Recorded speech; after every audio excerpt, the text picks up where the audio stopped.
So, yes, what does it mean? It wasn't a double, though. It was just a single. It doesn't mean anything. This is the feedback we get. Normal's too easy. We get this from the beta feedback. We get this internally. I have people come to me every day and say, yeah, we know, it's early in the game. It's supposed to be easy. But you don't understand, dude. It's way too easy. I remember Diablo 2, and Diablo 2 was not this easy. You're wrong. This is Diablo 2.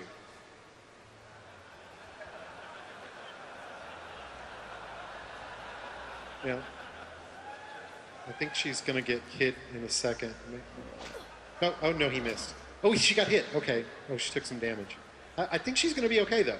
So, you know, this is on purpose. Because early on, I know we're awesome. We're great at games. And because of that, if you're hardcore like we are, this stuff's too easy for you. But it doesn't really matter because, you know, those of you who are in the beta, you're kind of trapped in the really low, kind of easy content.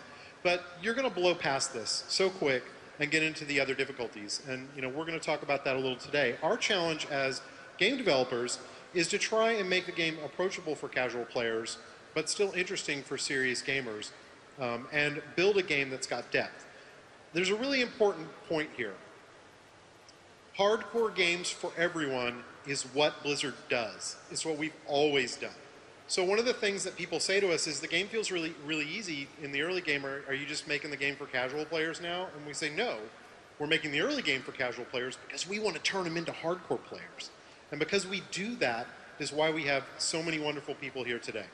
So, and that's what we're going to keep doing. Thank you.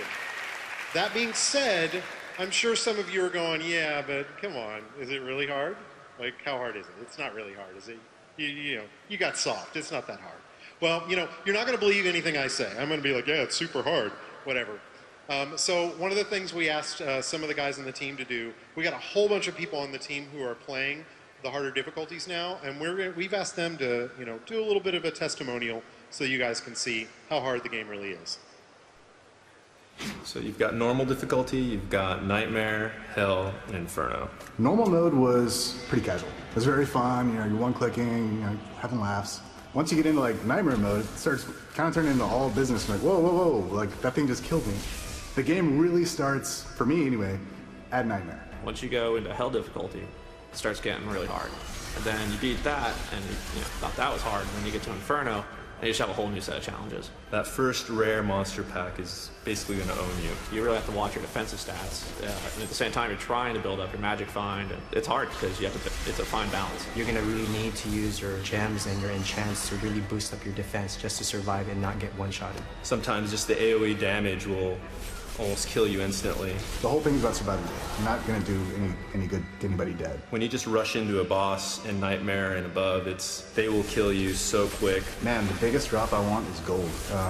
We spent so much money on repairs. A group of us probably spent a good hour wiping on a single boss. But you really got to play as a team in the later difficulties. The way the game's tuned right now, people have no idea what they're getting themselves into. People of the world, you've played this much of normal, which is this much of farming level. When you get to Nightmare and Hell and Inferno, you will get your asses kicked, we promise.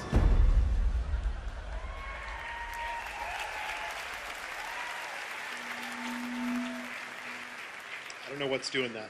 I'm doing it somehow. Power of my mind, I guess. So higher difficulties, what are those all about? What are we going to do there? How are they going to be different than the normal difficulty? And that's what I'm going to tell you. So Nightmare, Hell, Inferno, these are our higher difficulties. A lot of the things we focus on in these higher difficulties is things that we can do to add depth to the game.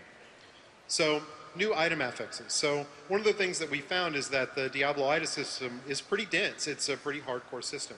And so we've actually decided to go ahead and pull a lot of the item affixes that say don't matter that much in normal difficulty and just push them to the higher difficulties and not even bother in normal. I mean, a lot of you probably remember Diablo 2 and you'd get, you know, resistance items gear in normal difficulty and you didn't even care because resistance is in normal difficulty. It's not that hard to stay alive in normal. So those are the kinds of affixes that we pushed up. And by pushing those kind of out of normal difficulty, what we do is we introduce new attributes in higher difficulties, which adds a lot of depth to how you build your character and really increases the item game. So one of the other things we do is focus a lot on rares and champions. Rares and champions are basically randomized monsters. We can take kind of any monster in the game, and then we have a bunch of different powers that we give to them that get kind of randomly assigned. So, I think I went too fast. So rares and champions early in the game, they've got kind of 2 powers in normal difficulty. In Nightmare, they can get up to 3 powers, and in Hell and Inferno, they can get up to 4 powers. And we also have a whole bunch of powers that don't even start showing up till you get past normal difficulty. And a lot of these powers really introduce new mechanics.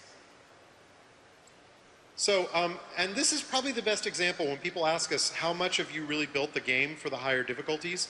70% of the items in the game don't even show up until past normal difficulty. So these are some examples of just some of the high-end gear that you can get in some of the higher difficulties.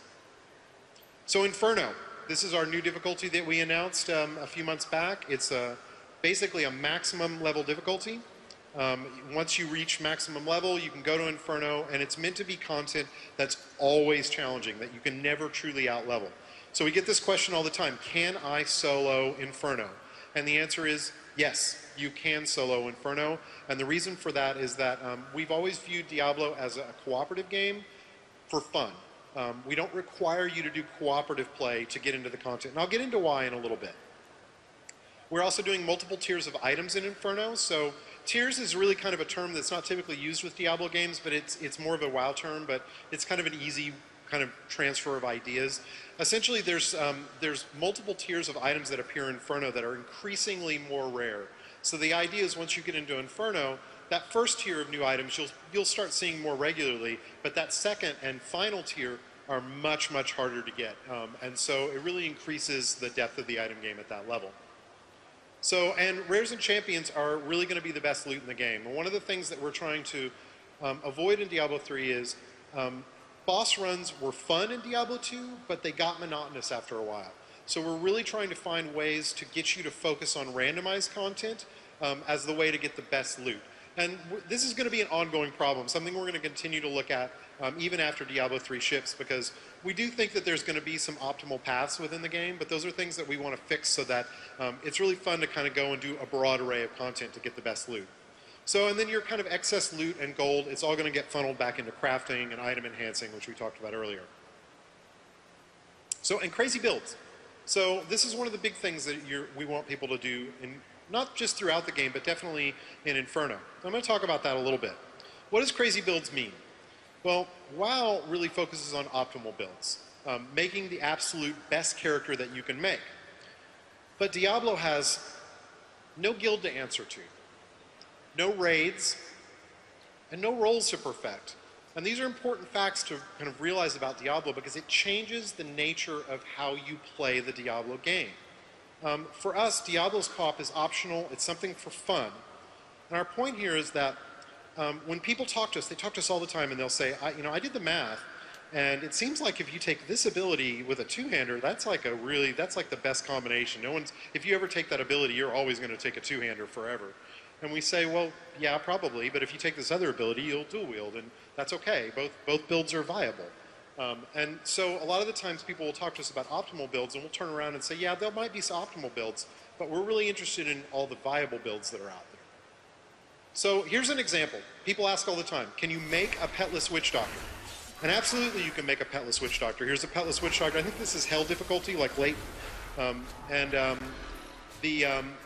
Essentially, Witch Doctor uses a series of high defense attributes as well as Grasp of the Dead and Spirit Walk. These are really defensive abilities to be able to make a build that just doesn't need to use pets.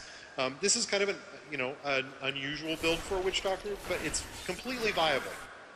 So here's my favorite, Melee Wizard. I like to hit things. It's a personal flaw or strength, depending on your view on hitting things. The wizard basically can do this by using a lot of kind of up-close AoE abilities, some really strong defensive abilities like Diamond Skin, to essentially make a character that can be up-close and personal. And that's, again, not a common build for a wizard, but a viable one. So why? Why viable over optimal? Why are we even talking about this? So Diablo has tons and tons of customization. We did the math on the new skill systems with the combination of passives and runes, and we threw a crazy number out a few years back of like 69 billion. We're really more in the area of 2.8 trillion, yeah, trillion builds. So that's a lot of builds. And why? Why so many builds? Because customization is self-expression. And if you have to build a character to be perfectly optimized, that's not really going to allow you to customize that character. So our job is to make sure that, yeah, while there might be some best builds, there's tons and tons of viable ones. It's totally okay for there to be best builds. It's totally okay for someone to go, you know what, I made this barbarian and he's got like 0.5% more damage than any other build you can possibly make. And you know what, there's nothing wrong with that. Unless that number becomes, oh, this barbarian's like 50% more powerful. So if we can get enough builds into that range of these are all viable, they can play at the max level, it means you can play the character you want to play at max level and not be beholden to anyone. So what we say is go out, have fun, be free, and make the Diablo character you want to make.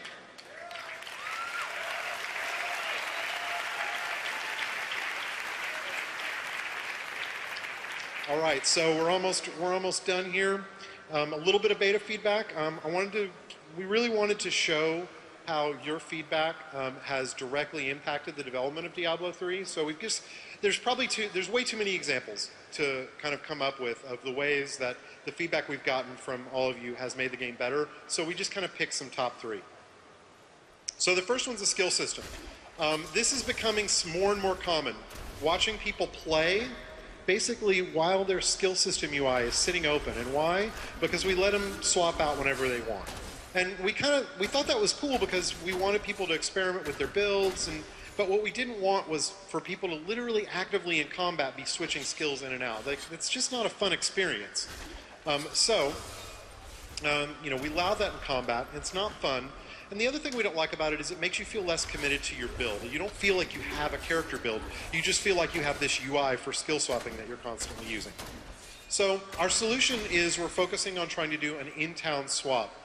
So we're going to have an item that you're going to go to in town that is required so you can swap. And you can go to that and swap whenever you want, but once you leave town, you're restricted and your build is locked.